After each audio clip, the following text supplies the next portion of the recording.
So, not at the studio with Kitchen Theory, we have restaurateur and author JP McMahon. JP is the culinary director of EatGalway Restaurant Group, which comprises of Aniar, Cava Bodega, and most recently, Tartare Cafe and Wine Bar. He also runs Aniar Boutique Cookery School and is highly committed to the education and ethical aspects of food and gastronomy, supporting local farmers, free-range producers, and as well as directly engaging with small farmers.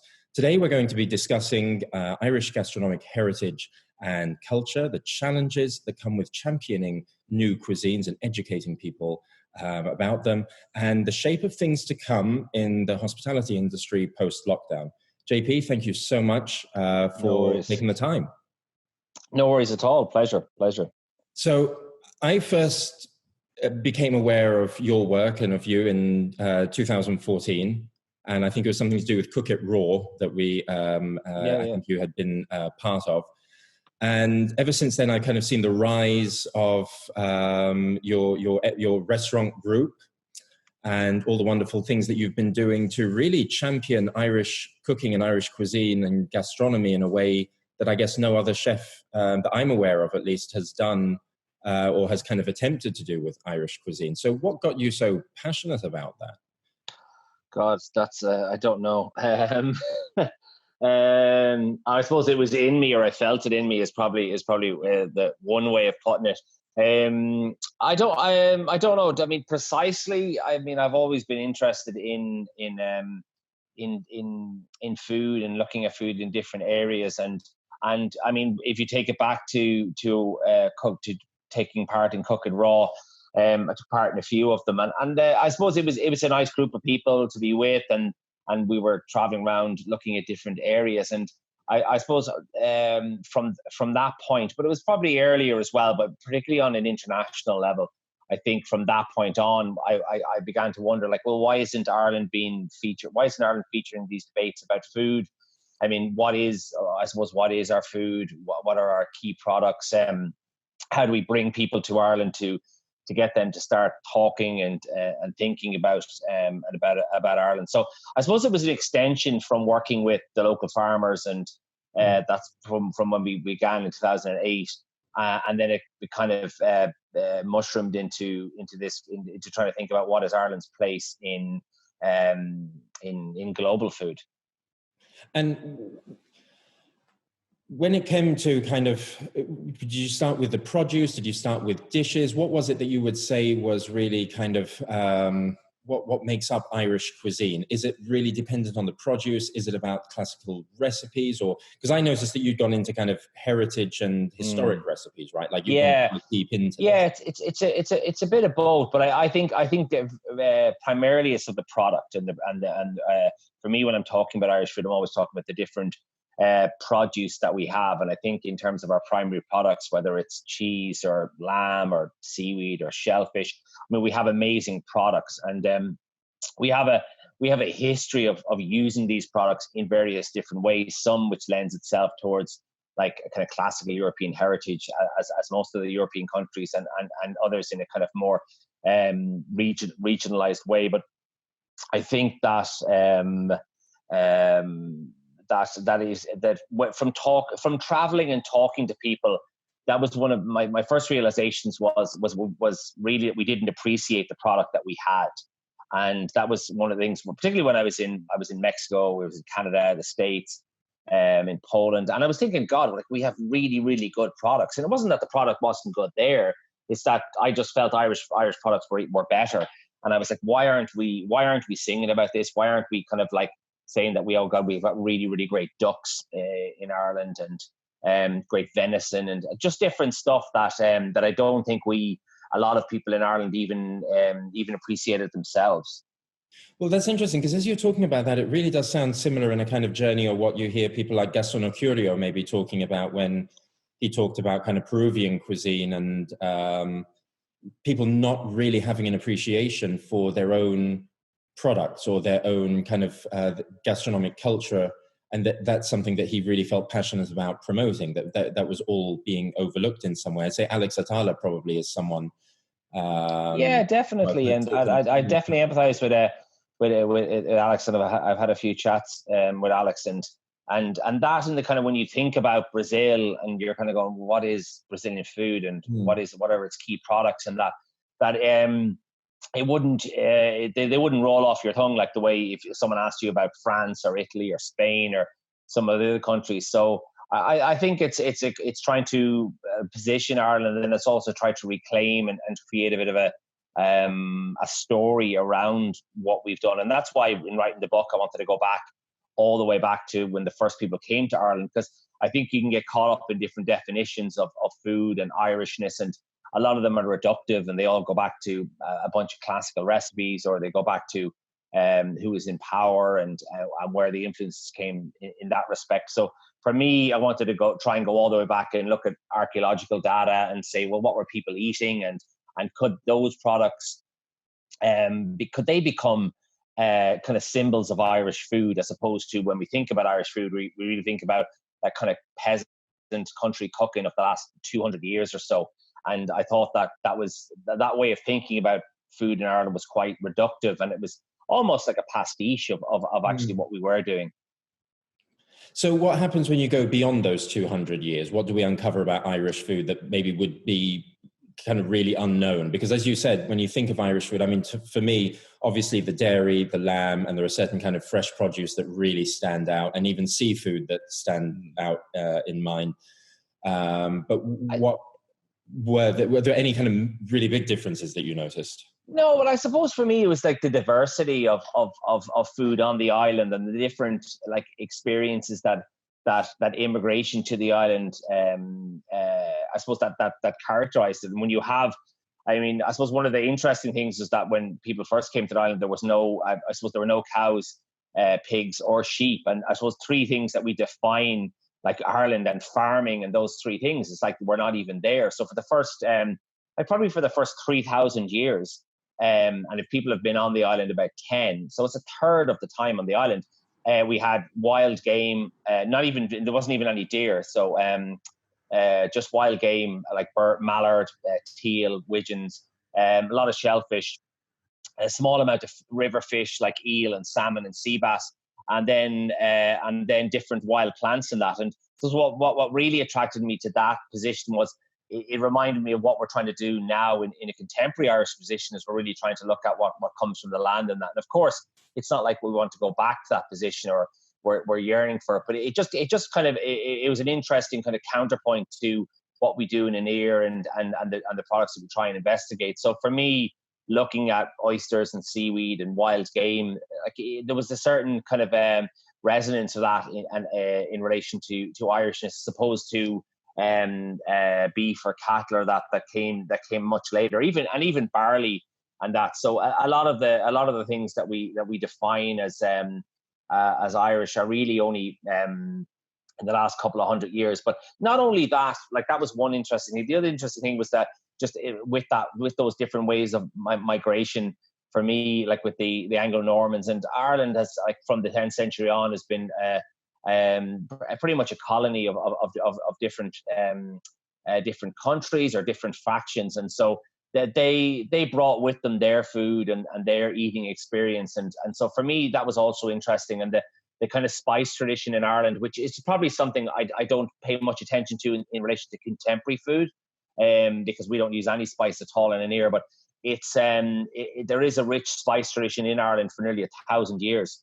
And what do you mean by spice tradition? Because I'm thinking of a lot of spice. I always I guess a lot of people think of spice and they think of Far Eastern spices, right? So yeah, but the same, black pepper, cinnamon, nutmeg, mace, like where the Normans were absolutely infatuated with it, and that's still, even if you look at the pastry tradition in Ireland, and you can see it in Denmark as well.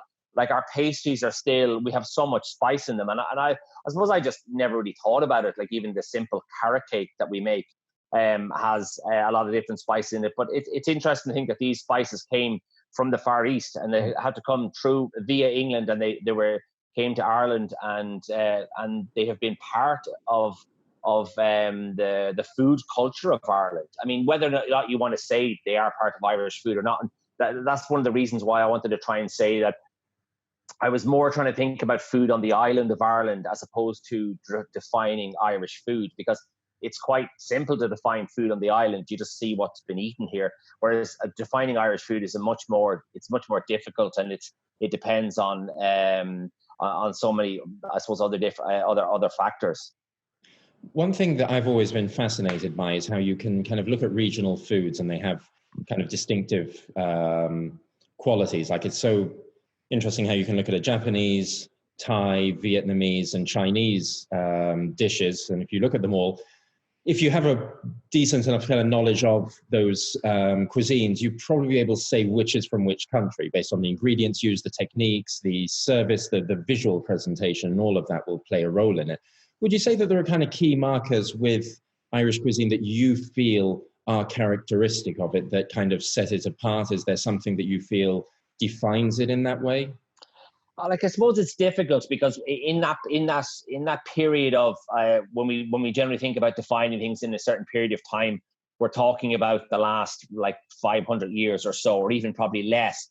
And the story of Irish food is very much wrapped up with England and with the famine and colonization in that period. So it's very difficult on the one hand to say, well, what was going on in terms of the indigenous Irish. I mean, you did have a landed class here, and it was very much part and parcel of this kind of European aristocracy, and they did have pretty much whatever they wanted, sugar and that. So, I mean, you can go back and look at the elements of cooking over fire and like pit cooking as well, which is like called fullachlia, where they would literally dig a trough of water and then put stones into it and heat up the water, and then cook a large piece of meat, like say wrapped lamb in hay. I put a lamb wrapped in hay. Like, and that type of cooking, more, I suppose, for me, reminds me more of what I suppose the elements that we like out of like Patagonian cooking at the moment, and looking at that with cooking lamb and that. And so I would probably see Ireland coming from that tradition more in terms of like roasting whole salmon or cooking things whole, as opposed to little delicate dishes. But then, I mean, I suppose when you think about it in terms of the Asian side of things, if you're defining stuff, you probably end up defining Irishness in relation to different pies and stews and stuff that has probably come out of Ireland since the 16th or 17th century. And a lot of that was in the book as well. And it's very hard to pinpoint. I mean, you can trace where pies and stews come from, but it's very hard to tie them down. And in Ireland is very close to England and to Scotland and to Wales, and sometimes to separate them out doesn't make an awful lot of sense in terms of food culture. I know we have our own distinct individual identities, but when it comes to food, there was so much migration back and forward that we share a lot of similarities. And I think now we try and assert differences, whereas in the past, I think it was the similarities that were asserted. And would you say that because as you're talking about that, I'm just kind of thinking, you're right, yeah, and is there, let's say, compared to contemporary or traditional European cuisines like French and Italian, they're considered quite complex, whereas people look at, I guess, other regional foods within Europe and consider them somewhat simpler. What do you think of that? I think all European countries have a peasant tradition, or whatever they want to call it, an indigenous tradition. And I don't think the French or the Spanish one, and I'm more up to date with the Spanish, I suppose, peasant cooking. I mean, I don't see that much difference between that and the Irish cooking in the last couple of hundred years in terms of the dishes that were produced out of necessity. I think that when we look to France and the complexities of I suppose the French system, we're really talking about like 200 years, and we're talking about like the French like codifying a certain system, and also probably appropriating a lot of stuff from other countries and putting it into their own book. And I think that we have to be careful in that regard, because if we look at food in that way, it seems that France, so that is on top, and then you have a scaling order down to regions that just have a poor, I suppose, peasant tradition. Whereas I think there's a great complexity, historical complexity, in a lot of peasant food. And I think it's very interesting to find out where these dishes began and was there variations of them. And for me, there's also a bit of fun in that. Yeah, no, I completely agree. I think there's a lot of kind of weight put on French cooking. I think partially because of exactly what you mentioned, which is they codified it. So that really kind of set, I guess, the template that a lot of other cuisines or a lot of chefs have kind of worked according to. And I do think there were probably a lot of techniques, regional techniques, which got drawn into that, but because they were codified by the French, they've gone down as French techniques. Yeah, that's very much so. And even in terms of like, I think the 19th century is key in terms of that. And I think that the powers that be in the 19th century, whether it was England or France or Germany, came out with a better, whether or not they adopted or they pulled in stuff from other countries. It was really that codification that when that went over to the States, it was that kind of French model that led everything. And probably still to a certain degree, and it comes in waves. And I see a kind of almost like a return to that system now as well, after having Aniar 10 years and kind of going with this kind of Nordic style of plating and cooking and looking to products. I can see a lot of younger chefs actually reacting against that now and going back to the classics. And oh, really? Yeah, definitely. Some of our younger chefs are very, very much interested in this classical technique and sauces and reductions and I was surprised because a lot of it I thought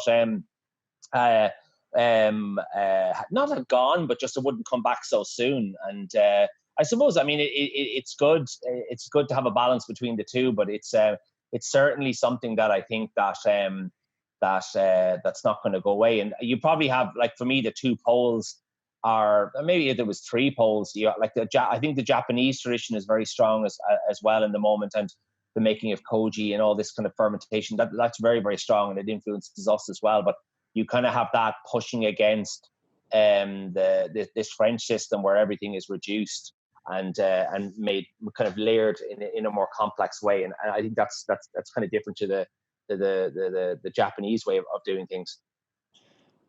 That's interesting, I guess, because I'm thinking of a lot of young chefs, let's say 10, 15 years ago, almost wanted to kind of leapfrog the classic techniques and go straight to doing more modernist and more kind of Nordic inspired and fermentation. And so it's good to hear that you're seeing chefs as well who are interested in going back.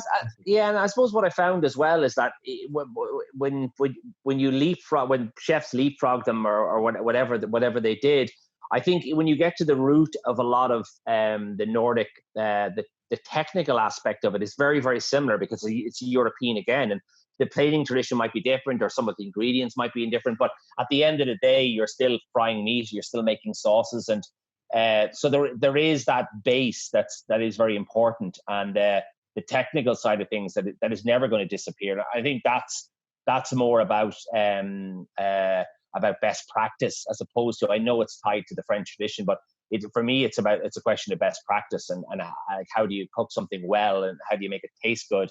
And of course, then you overlap the regionality or the regional differences on top of it. But at the same time, I think that for me was I suppose what spurred me into wanting to make sure that we had a solid understanding of technique was that just so many chefs coming out of different kitchens and saying that they hadn't pan fried anything in 3 or 4 years and stuff like that. And for me, like, these are quite fundamental things, and I think that's what makes cooking fun. You know, that kind of almost a contingency, or that you need to be there in that element. You need to be there, and it's not a technical. It's not just a kind of on-off process. And I was just surprised, how many places had let that go, and so that's why I think that style of classical cooking, and even now when we braise something, they say, "Do you want to braise it old school?" Which is just like you put it in the oven, and so it's like the new school is the sous vide, but it's like, will we braise it old school? Even they say old school, but I always think like pound for pound, the flavor is always going to come out better in the kind of older way. It's not to say that I don't use the newer way, and it depends on how much we're cooking and all that. But at the same time, if I'm at home, it's always going to be that kind of on the older methods. As you're talking, it kind of got me thinking about things like you mentioned briefly, something like the new Nordic cuisine manifesto. Yeah. Talking about kind of Japanese influence. And I remember when kind of first familiarizing myself or becoming acquainted with the new Nordic cuisine manifesto. And you kind of feel that there's so much of that is relevant within Japan, that's kind of been, let's say, appropriated from Japanese gastronomic culture and tradition and heritage. Everything from even just the idea of kind of seasonality and working with kind of locality of your produce, presentation, taking pride in local produce. Do you think that you're bringing a lot of these elements now into Irish cuisine and gastronomy? Are these the same kind of, let's say, ideas and thoughts that you're drawing upon? Yeah, certainly. And I think I've yet to get over to Japan, even though I love Japanese food, and I've got many Japanese friends. And I do think that when I think about the future of Irish food, I'm always thinking about looking towards Japan. And not only because they're an island, but because of the sea, because of the seaweed, because of the things you mentioned, that kind of focus on presentation, on really taking pride in products. And I was even saying to one of our seaweed growers, I was actually over in Canada, and I was cooking there, and they had actually got, I asked for kombu, and they got Japanese kombu, and it absolutely came wrapped like a golden blanket. And I took a picture and I sent it to one of our seaweed guys, and because it arrives in a black bag for us. And I was like, is there any way you can send in the seaweed looking like this? And he was like, no, not for the moment. So when I think about that attention to detail in terms of the produce and the pride of produce, and we have many growers that are at that level in terms of really focused on getting the maximum flavor out of a tomato or a cucumber or whatever it is, and different varieties. And that's what excites me when I think about food. It's the variety of produce. And I definitely think that that Japanese model is very strong. And not only was it strong at the new Nordic manifesto, but in the kind of post-Nordic environment of it's almost come to dominate it in terms of that flavor of, which is like probably miso, or that flavor, that fermented flavor has completely taken over so much of the new Nordic. And it's almost like that kind of infiltrated into it. And when the last time I was in Copenhagen eating in different places, there was so many of those elements, where something was in a miso, or something was in some type of fermented fish sauce or something like that. So a lot of those ideas are still playing themselves out, and we've really only just touched upon them in Ireland, and there's probably 2 or 3 places doing them at the moment. So there's still a lot of scope and a lot more to do. Well, I was going to say, I mean, there must be some similarities, I guess. As you mentioned, both being an island, a richness of seaweed, I'm guessing, right? Because absolutely, isn't necessarily. You've mentioned it a few times, and I was thinking, I guess that's an ingredient that most people wouldn't associate with Irish or European cuisine in general. Let's say. What do you think? Seaweed is probably one of the most sustainable foods, right, that you can eat from the sea. I mean, it's highly sustainable. It's highly nutritious. We've completely overlooked it in European cooking. It's a great source of umami.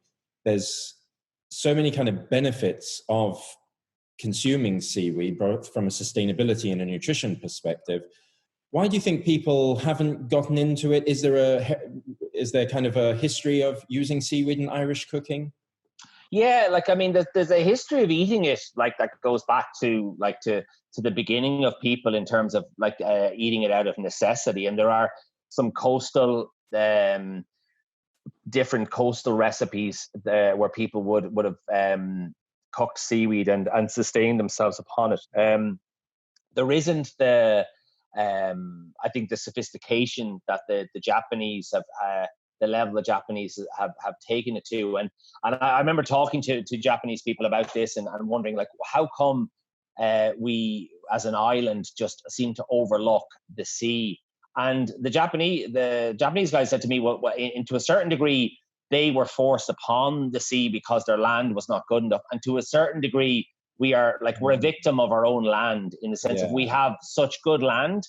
I mean, when you think about Ireland, you think about beef and dairy. I think like 92% of our export is beef and dairy. And so one way or other, we literally put all our eggs into the one basket. And it is diversifying now. And like, I feel like we've only started looking at seaweed, and like we've been using it the last 10 years, but there's still like a million other ways to what ways do you use it? What would you, how do you integrate it into, just kind of give people an idea, how would you integrate it into? Like some are very similar to Japanese. So we would make dashi, or we would make broths with it. We would like make a regular chicken stock, but put kelp into it. We would use it fresh, as in like take sea lettuce, dress it, put that with so many different dishes. We would dry it.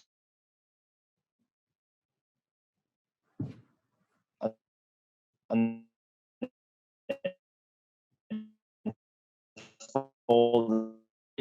use almost as a spice.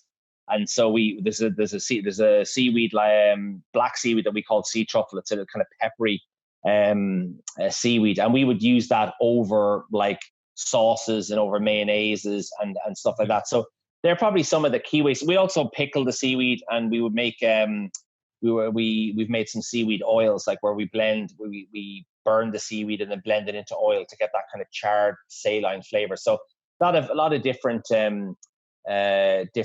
bits and pieces, but there's still I think a lot more a lot more there. And I put some of them into the book. I think wrapping fish in seaweed as well. I really like wrapping fish in kombu, and that's what I was actually doing when I was cooking in Canada. I was wrapping monkfish in kombu in the same way you'd wrap. It almost looked like a beef Wellington, but it was like actually just and then steaming it in the seaweed, so the seaweed flavor goes into the monkfish. So I mean, I think it's really exciting, not only for the reasons you mentioned yourself, like the umami, the vitamin, the mineral content, the sustainability issue. But at the moment, we're still looking at it as if it's someone else's, and we sell a lot of the seaweed that we pick abroad, and I'm sure some of it goes to Japan. Like we literally just harvest seaweed and particularly kelp out at sea, and it goes off somewhere else. So there's still a lot to look at, and you have probably fourth or fifth generation seaweed farmers in Connemara who are still harvesting seaweed. Oh, really? Yeah. So and a lot of times that might have in the last couple of 100 years, seaweed, I suppose the potato replaced seaweed as a crop, and the seaweed was used as a fertilizer because it was so full of nitrogen. But before that, people would actually harvest seaweed as a vegetable and to eat it and grow it. If you talk to some archaeologists on the West, then they'll tell you about like seaweed farms where people actually planted seaweed because really? It grows on rocks, and they would actually have their little patch heading out to sea and that. So there's probably way more than we even know, because unfortunately there's not a whole lot pile of evidence. It's not like bones or that in terms of archaeology. It's just stones and that. So it's a lot harder to see. It's interesting, as you were mentioning, that probably some of the seaweed gets exported over to Japan, where obviously they'd fetch a higher price for it. It's more prized. There's more of a sophisticated understanding. Yep. That reminds me of something I remember hearing about here in the UK, that a lot of Scottish langoustine get exported over to France, because in England we will eat them as scampi, right? They'll deep fry them and eat them as scampi, whereas in France... The same thing happens in Ireland. Most of our lobsters, like, because we just literally don't appreciate them, or they catch a better price. But most of the lobsters in the west of Ireland go to France, and unfortunately the bigger langoustines as well, and they actually don't even land them. They get transferred boat to boat. So like you're left with this, because I've tried to make sense of this over years, like England, Ireland, both islands. Why I get the whole thing of, I guess, victims of the fact that you have good fertile land, so didn't really need to draw off the sea. But there just doesn't seem to be anywhere near the same degree of appreciation for seafood as there are in other, let's say, in Mediterranean or other European kind of coastal countries or other parts of the world that are, like Japan being a brilliant example of it. But why do you think we don't have that?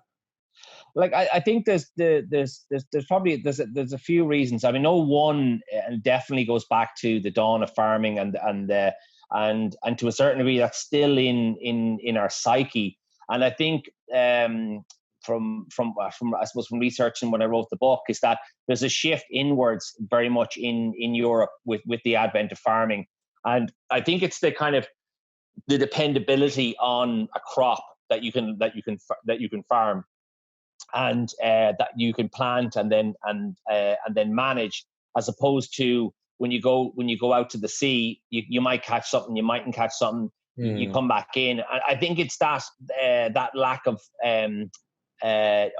of knowing. It's also, I think, and this happens down through the ages, is that for some bizarre reason, fishing and I suppose coastal living became associated with the poor. And it's like if you had to pick your own food, and this is certainly the case in Ireland and probably the case in England as well. And this bizarre tradition of that if you had like mussels and lobsters and shellfish, and they were all a food of the poor, as opposed to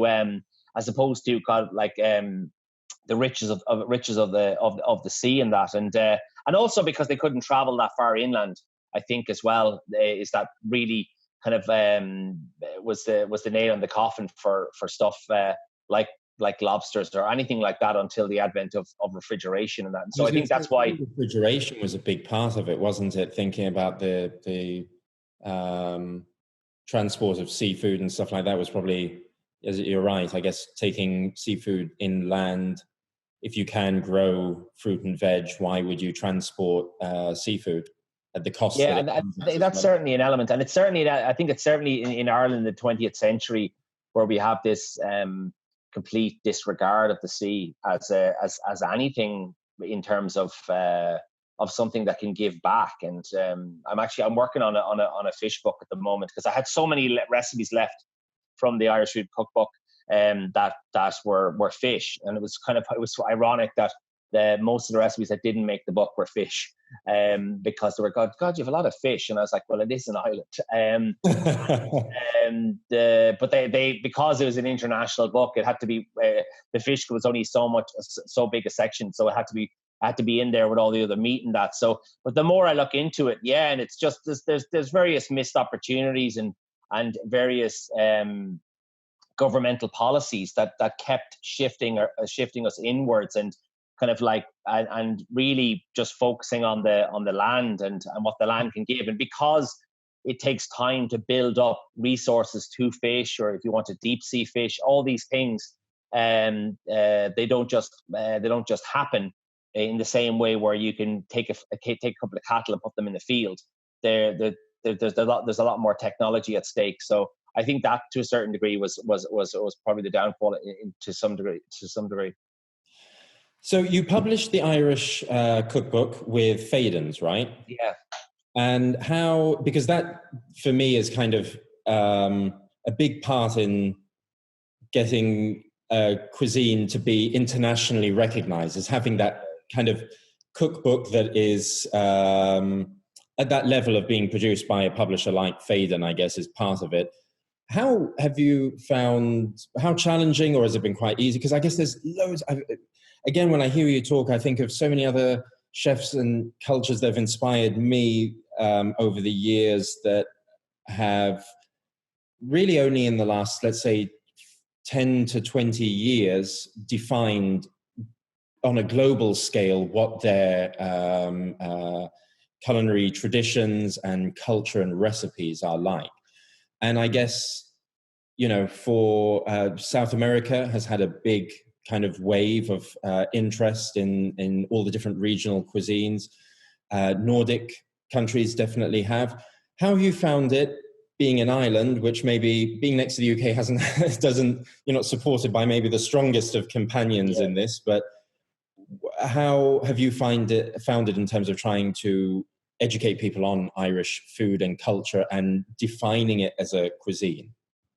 People have been really, really receptive, and unfortunately, it came out at the end of February, but in the beginning of COVID. So I got to do a day in, I think I did a day in Dublin, 2 days in London, and then I did New York, Boston, and Toronto.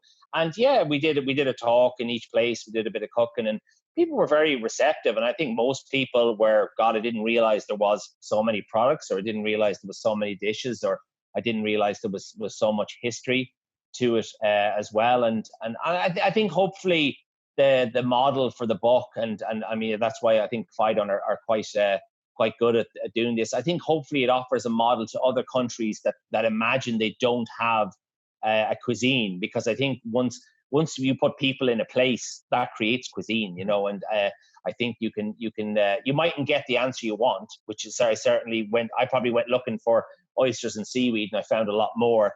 Like spices that I struggled for ages, going, I don't want these to be a part of Irish food.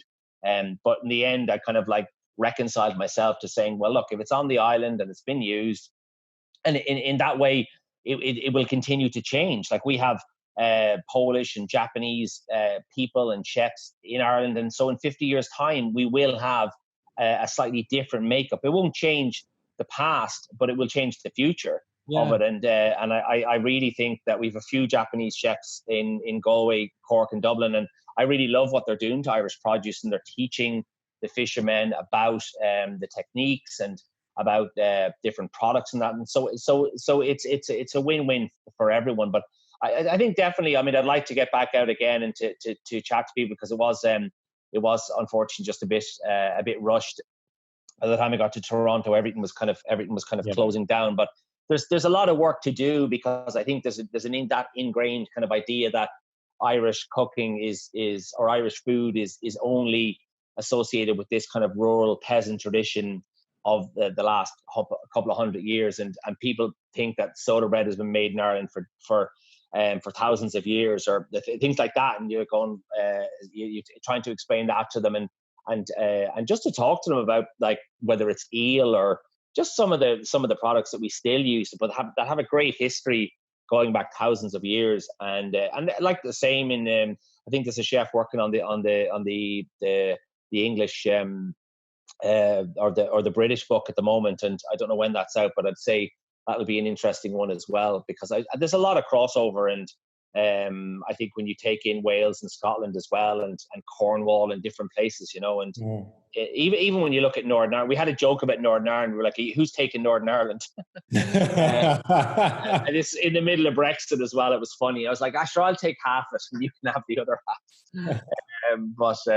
Yeah, it's actually nice to see different. I two of them off the top of my head, like the pie and the hot pot, I think are two things that travel over from Northern England because of migration and come into Ireland, and then you get versions of them like dingle pies, which is pie from Kerry, but they're really a version of these pies that just traveled around and have their roots in Northern England. But the stories are almost as interesting as the dishes themselves.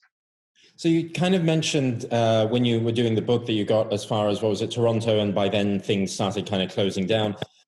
In light of the current situation, I've kind of been keeping a track of you and your activities online, and you've been so active over the last few months. And I genuinely see as someone who is kind of looking for opportunity in the face of adversity, and looking for ways to both keep themselves and their, I guess, their former guests or their following, let's say, engaged and active in this period. You've been doing some amazing cooking with your girls at home. I see you've been doing cooking classes. Yeah. Running as always. What has inspired all of it? Like, there's a lot of chefs who are going through this now. In England, we're hearing about several kind of hospitality businesses that are unsure, let's say, or well, if they're sure, then it's not for the good, or are unsure about the way things are going. How have you been keeping over this period?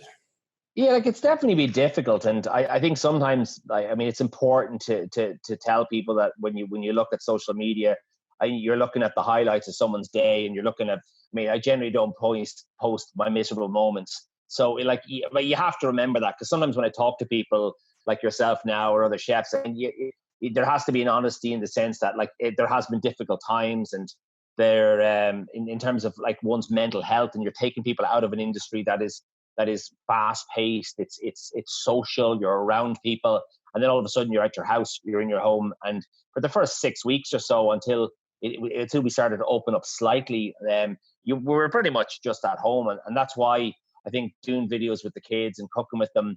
I like educating people, and it also helped me as well, just to be able to do these things. I think the reality facing restaurants is very difficult, and we have 3 places, and well, I I was don't just even going to know. say, just to remind people, so you have the Tartare Cafe and Wine Bar, you have the Cava Bodega, and you have Aniar, right? Yeah. And here is your more fine dining.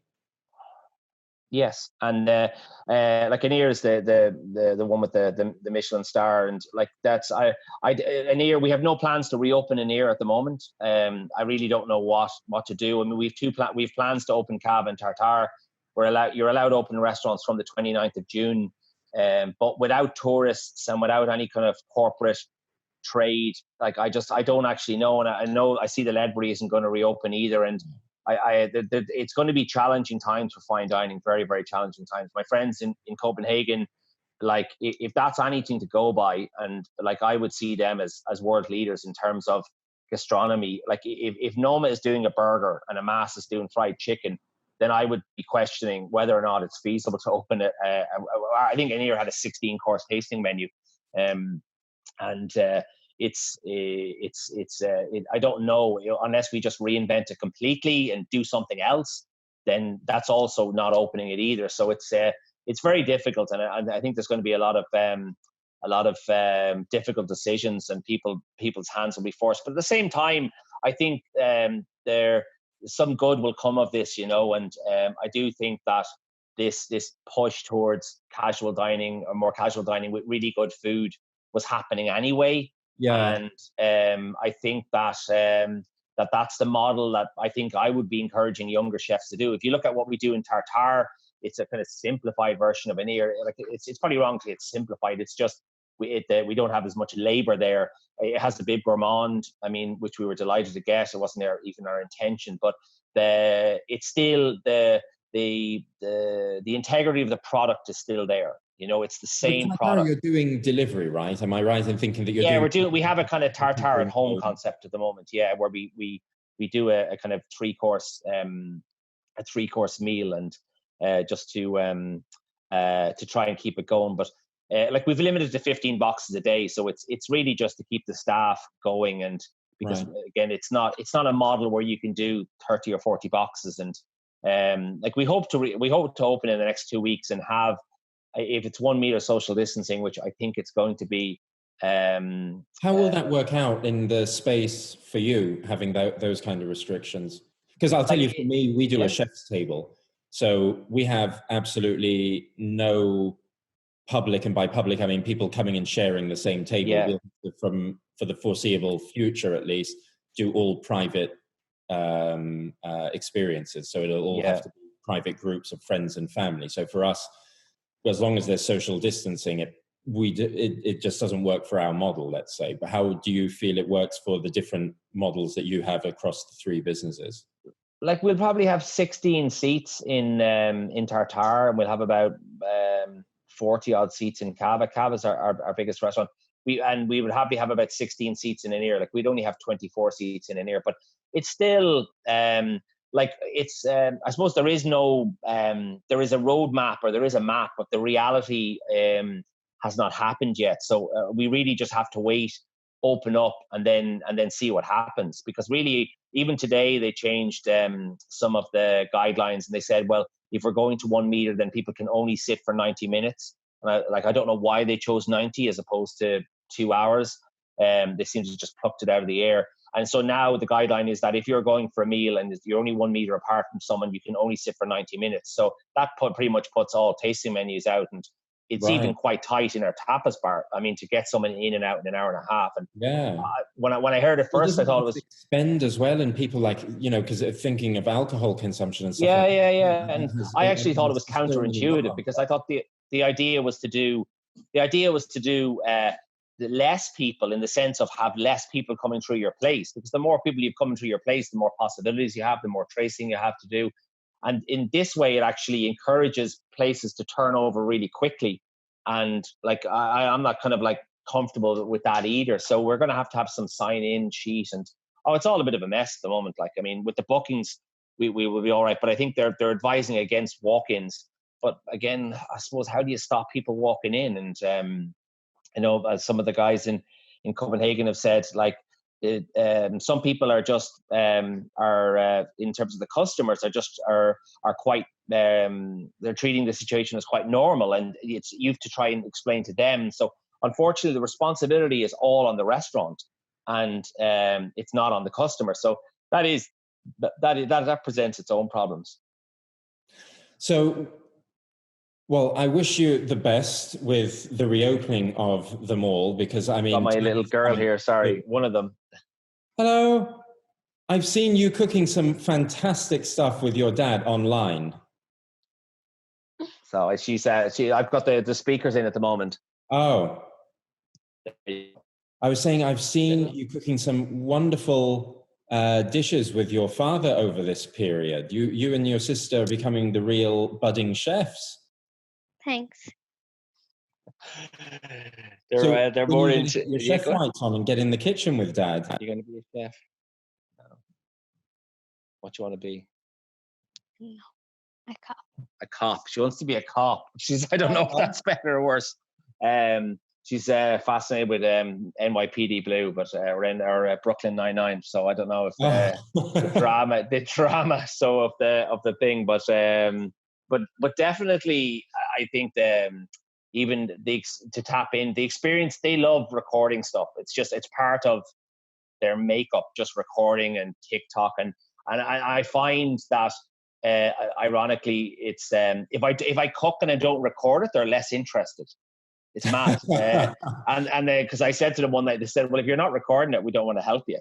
Makes the food taste better as well, I'm sure. Yeah, and the drama of it. So it's a great vehicle to get them just interested in food. And even if they don't, like we cooked some langoustines and fish today, and they're not really into shellfish at all. But for me, I mean, growing up, I didn't have access to that kind of stuff, and my parents weren't really interested in it. So even if for them to interact with it and to touch it and to say, oh, yeah, this is a prawn or this is a langoustine, like I even think that's a start. And whether I think the eating bit is less important for me.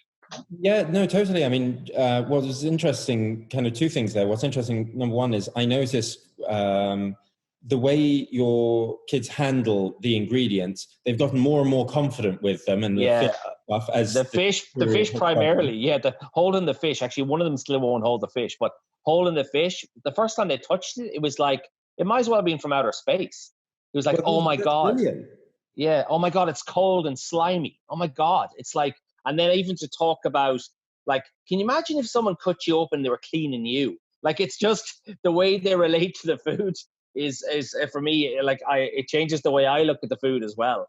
Or when we killed a lot. And that's interesting. Kind of what you mentioned is it's so important for kids to kind of, even if they're not eating it, but just touching it, using it, getting kind of familiar with it. We found that actually is one of the most, like, from some research that we did, we found that was one of the kind of surefire ways of getting children to expand the different foods that they would eat, and that to just get them to be more adventurous. And it wasn't about them actually necessarily eating the food initially, it was just about them interacting with the food and getting familiar with it, and then it may come later, but they will try it. I think definitely, and I think that's even, I think the biggest stumbling block in terms of food education is imagining the most important thing is to eat.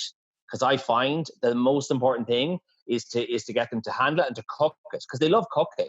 And if they don't like the taste, I think that's less important. For me, it's like, oh, this is how you cook it. Oh, that's interesting. And even even Heather there, I mean, she grew up not really eating fish or shellfish, and gradually it just kind of dawned on her really, really slowly. And so it wasn't that like I'm a chef and I've got 2 kids and they're amazing eaters. I love telling people that they're like pasta and butter, like literally that is what they like. That, and it's so for me, it's really important because people imagine that because you're a chef and you've kids, they're great eaters, and it's not. It's a slow process, and it's a dialogue, and you taste things and you check them, and also getting them to realize that when something is good and they don't like it, it doesn't mean it's bad. It just means that their taste isn't that they don't like the taste of it. But it doesn't mean, I said I'd never give you something that was bad, because if it's bad, then I won't like it either. And I think that's even something adults don't realize most of the time when they say that's not nice. And really what they mean is I don't like it. And I think that's a mistake we make. Yeah, that's a very good point. A lot of it comes down to, I guess, I've had a lot of, so many people over years, I didn't realize in England it was such a thing, but that people are quite fussy about mushrooms. We have lots of people who book in and say, oh, I'm not, don't eat mushrooms. And then halfway through, we do like 10 to 13 courses here. And halfway through, that we'll say, the next dish has mushrooms. We've done something that's slightly different for you because we have like a fixed menu. And they'll say, oh, no, I'll try the mushrooms, because they've kind of gotten into the experimental spirit of what we're doing. And they try it, and then you get a response, or you get a kind of feedback in the end saying, actually, I realize it's not that I don't like mushrooms. I don't like how I've had mushrooms cooked in the past, or I've just never liked how they've been presented to me in the past. I think that's the same in a lot of cases. I think so many people over the years in Aniar have said to us that like that mushroom or onions, or like the list is endless. And then they realize, God, it's actually, I didn't like the way someone cooked it for me, or I didn't like the way I cooked it, or I didn't realize that. I mean, amazing the amount of people that realize that don't realize that you have to season food. And for me, it's just like, you imagine everybody knows what salt is and what it does. And someone had put up a thing on Twitter the other day about what foods people don't like. And they were like, I hate plain potatoes. And I was like, everyone hates plain potatoes. And they're like, I don't like, everything was plain. Everything they said, I don't like plain couscous. I don't like plain this. And I was just responding going, like, people, you realize you need fat and salt and acidity and these different things to make food nice. Appetizing. And then you eat it, and then you go, oh wow, that's really nice. And I think that's the kind of we're brought up in this world where salt is seen as kind of like bad, and you don't really need it in your food, and unless it's some sort of special occasion. Even my aunt still adds no salt to her food now. I think it's the craziest thing in the world, and she has got by fine. But for me, in terms of just living, it's just like life is too short to cook without salt. And add some type of fat. Have all been vilified, haven't they, over the last, like I'd say, since the kind of 70s onwards? Absolutely. Been a growing. And the acid is the only one that hasn't been vilified yet. Right? Sorry? Even something like MSG has been absolutely had a really negative kind of picture portrayed of how the health kind of, let's say, side effects that it can have. But I mean, there's absolutely no empirical evidence to support it. No. And it all has really just been pulled together essentially on experiments done on lab rats where they've massively overfed them MSG and they put on weight. No, absolutely. And I think I talk every single time I talk about seaweed and fermentation, we have this debate on MSG with the class. And I say, there's literally you can go look online and you can go and there's no evidence. I mean, if you pick up salt by the handful and eat it, it's not good for you. But, who does that? And I think a lot of the bad rap that monosodium glutamate gets is because the way it's used in the processing industry, not the way it's used in the kitchen. We use it as a flavor enhancer. We sprinkle dried seaweed onto whatever. I mean, we're not adding pure MSG to a product that probably tastes of nothing in the first place to make it taste really, really nice. And that's generally on the confectionery side or on the potato snack side or all these different things that it's added to. So I think that's a really important point. And then you have it naturally occurring in dried mushrooms and different stuff. So I think it's really important to explain to people. And also it brings us back to that point of the importance of Japan and using that that model. And I think that the model for that is, when you think about monocyclic gluten, make you think of fermentation. It's time is the most important thing, you know. And I think it's someone said it to me before, but it's like how you make things taste nice or you develop flavor. It's always time, and you can't really see that in a recipe sometimes, and you can't. It's not tangible. But when you dry something or you ferment it over time and the flavor develops, it's very hard to capture that complexity. And I think it's an aspect that in European cooking we don't often consider. We just cook something and eat it, and we often don't give it time to develop. And even dry aging fish, which is a new thing that for me is really interesting. And we're obsessed with drying meat. And the minute you suggest drying fish, people are like, "That's crazy."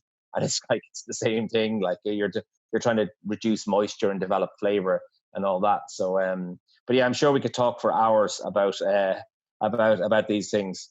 Well, I'm aware that I've already taken up the hour I have with you. No, absolutely. So, I genuinely appreciate it so much. Thank you for your time. And as I said, I have been following your work since about 2014. And good. Congratulations on everything that you've built up with it so far. And I really do, I'll obviously be keeping a track of what you do over the next few, let's say, weeks and months, but I do wish you the best with it, because you deserve great success with it.